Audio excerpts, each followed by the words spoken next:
अस्सलाम वालेकुम, मैं रज़ा मुजाहिद रहमान प्रॉपर्टी नेटवर्क से आज बैरिया टाउन कराची के अंदर जो बैरिया टाउन के अंदर इस वक्त एक र्यूमर्स चल रहे हैं कि बैरिया के जो विलाज हैं और फ्लैट्स हैं उनके जो रेंट्स हैं वो आया कम हो रहे हैं, तो उनकी क्या रीज़न्स हैं। तो आज हम उन वजूहात पे बात करेंगे। आज मैं अपने उन व्यूवर्स को बताऊंगा जिनके यहाँ विलाज अवेलेबल हैं, जो एग्जिस्टिंग क्लाइंट हैं, और जब उनके विलाज बड़े आसानी से जिस प्रीसेंट में मौजूद थे वहाँ पे अपने रेट्स पे स्टैंड कर रहे थे फॉर रेंट आउट के लिए, आज उन लोगों ने जो उनको रेंट ऑफ़र किए जा रहे हैं वो बनिस्बत पहले से बहुत कम है। तो उनकी वजूहात क्या हैं व्यूवर्स देखें। इसमें सबसे पहली जो चीज़ है, इस वक्त जो मार्केट के अंदर इन्वेंट्री है रेंट के विलास की, जिसमें ज़्यादातर जो विलास हैं वो 10A के हैं, 31 के हैं, प्रीसेंट 27 के हैं, 11B के हैं, और आप ले सकते हैं 11A के 200 स्क्वायर यार्ड के विलास हैं। ये वो विलास हैं जहाँ पे इस वक्त कम्युनिटी बहुत ज़्यादा है और स्लोली यहाँ पे मूव हो के अब यहाँ पे आपको तकरीबन नेसेसिटीज़ ऑफ लाइफ सारी जो ज़रूरियात ज़िंदगी है वो सारी अवेलेबल है। तो इन विलास की जो इस टाइम इन्वेंट्री है मार्केट के अंदर बहुत ज़्यादा आई हुई है, और इसकी जो सप्लाई है इस टाइम बहुत ज़्यादा, इस टाइम मार्केट जो है वो इनकी चीज़ें जो हैं वो एक्सेस हुई हुई हैं। अब होता नॉर्मली क्या है कि जब विला ज़्यादा मार्केट में कोई भी स्टॉक आ जाता है, वो कोई भी भले फॉर सेल हो या फॉर रेंट हो, तो इसका एक मतलब मार्केट के अंदर भी एक बैड इंप्रेशन पड़ता है रेट वाइज, और जो एंड यूज़र आके जो रहना चाह रहा होता है, जब उसके सामने 5 से 6 ऑप्शन आते हैं एक ही स्ट्रीट के अंदर, तो वो फिर अपनी मर्ज़ी से ऑफरें देता है। ये पहली तो ये वजूहत है। जो इसका पहला वैलिड रीज़न है वो ये है कि इस टाइम मार्केट के अंदर जो विला हैं वो बहुत ज़्यादा मौजूद हैं फॉर रेंट आउट होने के लिए। दूसरा जो इसका वैलिड रीज़न है, जो मार्केट के इस वक्त रेट्स हैं, जो बाइंग पावर है ओवरऑल पूरी मार्केट की, वो बहुत ज़्यादा स्लो है, क्योंकि लोग इस टाइम बहुत कम मूव हो रहे हैं बैरिया टाउन कराची में। जो ख़रीदार भी है इस वक्त वो भी बहुत सोच के पैसा लगा रहे हैं, क्योंकि इस वक्त जो सबसे ज़्यादा पैनिक हुई हुई है चीज़ें वो बैरिया से हट के ओवरऑल वो पॉलिटिकल और डॉलर के जो इश्यूज़ हैं वो बहुत ज़्यादा इस टाइम जो हैं वो डिस्टर्ब कर रहे हैं। तो दूसरा जो वैलिड रीज़न है वो मार्केट की जो सूरत हाल है वो डाउन होने की वजह से जो विलाज हैं, जो रेंट पे प्रॉपर्टीज़ हैं, वो इस वक्त डिस्टर्ब हुई हुई हैं।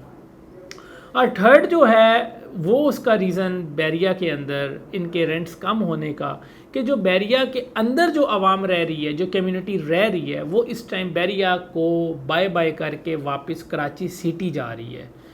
उसमें जो विला हैं वो खाली हो रहे हैं। जाहिर सी बात है, लोग जब जाएंगे तो उनके जो रेट्स हैं वो वापस अपनी मतलब जो नीचे के रेट्स हैं उन पे आ जाएंगे। सपोज़ अगर अब हम 10A की बात करें, 10A एक ऐसा प्रीसेंट है पूरे बैरिया टाउन कराची का जो मैं एक पर्सनली क्लाइंट्स को रिकमेंड करता हूँ कि एक तो लोकेशन वाइज उसका कोई मुकाबला नहीं है, नो डाउट मेन गेट से तकरीबन वो 8 से 9 किलोमीटर की ड्राइव पे है, लेकिन जो वो लोकेशन है 10A की, आप कभी उस जगह पे जाके अगर स्टैंड करें, मैं आपको इस वीडियो के अंदर थोड़ा सा आपको क्लिप भी दिखा रहा हूँ, अगर आप इस वीडियो में देखें तो आपको 10A की ये ओल्ड कमर्शियल की जो मार्केट के ये सारे पॉइंट्स हैं,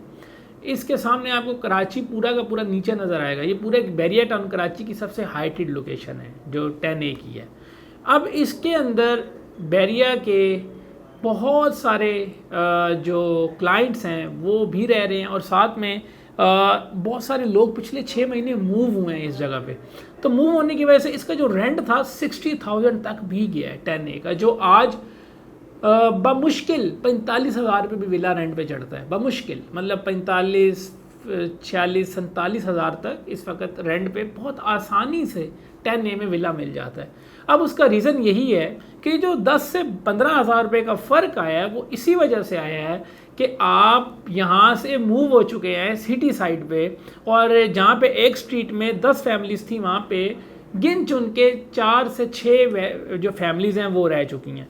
अब हम अगर इसको थोड़ा डीपली एक्सप्लेन करते हैं कि ये क्या रीज़न है लोगों का यहाँ से मूव होने का, तो उसके अंदर जो मोस्ट मेरे सामने जो रीज़न आया है, जो हमें क्लाइंट्स के मैसेजेस भी आते हैं, कि जो बैरिया की मेंटेनेंस डिपार्टमेंट की तरफ से जो अक्सर हमारे ऊपर बम गिरते हैं कि मेंटेनेंस चार्जेस बढ़ गए, पानी के चार्जेस बढ़ गए, ये चार्जेस वो चार्जेस, तो अब मैं ख़ुद 11A का रिहायशी हूँ, तो हमारे जो मेंटेनेंस चार्जेस हैं सिर्फ वो ही 6,500 रुपये हैं, और उसके अलावा पानी का बिल तकरीबन 2,500, तो तकरीबन 9-9,500 ये वो बिल है जो लाइट से हट के है। मतलब ये आप 9 से 10 हज़ार के लिए तैयार हो जाएं कि इतने तो आपने देने ही देने हैं। अब लाइट का यूनिट भी वहाँ पे अलग कॉस्ट करता है, क्योंकि बैरिया का एक अपना स्टैंडर्ड है। तो इस रीज़न्स को देखते हुए जो बंदा कराची में सिर्फ 10,000 रुपये अपनी लाइट का बिल दे रहा है, टोटल मतलब जो 10-12 हज़ार में अपना पूरा बिल पे कर देगा घर का, वो यहाँ पे सिर्फ मेंटेनेंस और पानी का बिल देने के लिए 10,000 के लिए स्टैंड कर रहा होता है। तो लोगों ने ये सोचते हुए बैरिया को बाय बाय कर दिया। अब उससे जो रेंट है उसके ऊपर बहुत ज़्यादा इम्प्लीमेंट आए। अब इसके अंदर बैरिया की तरफ से भी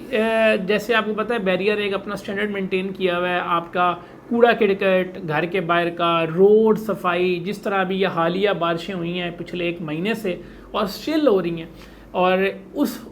उन सब का होते हुए भी बैरिया ने इस लेवल की कम्युनिटी स्टैंडर्ड लाइफ ये बनाया है कि जो मेरे ख्याल से अगर आप यूएसए या यूके और कनाडा में भी 50-60 हज़ार रेंट के अंदर एक छोटे से सर्वेंट क्वार्टर में भी वहाँ नहीं रह सकते, और यहाँ पे आपको 200 गज का विला 45 से 50 हज़ार में मिलता है। तो मेरे ख्याल से ये एक बहुत बड़ा तोहफा भी है क्लाइंट्स के लिए, वो कस्टमर्स जो इसको मैनेज कर सकते हैं, जो यहाँ रह सकते हैं। तो मैं अपने नाज़रीन को बताने का बेसिक आज मकसद ये था कि जो विलास के रेंट हैं उनके ये बेसिक रीज़न्स थे 3 से 4 जिसकी वजह से रेंट्स कम हुए हैं।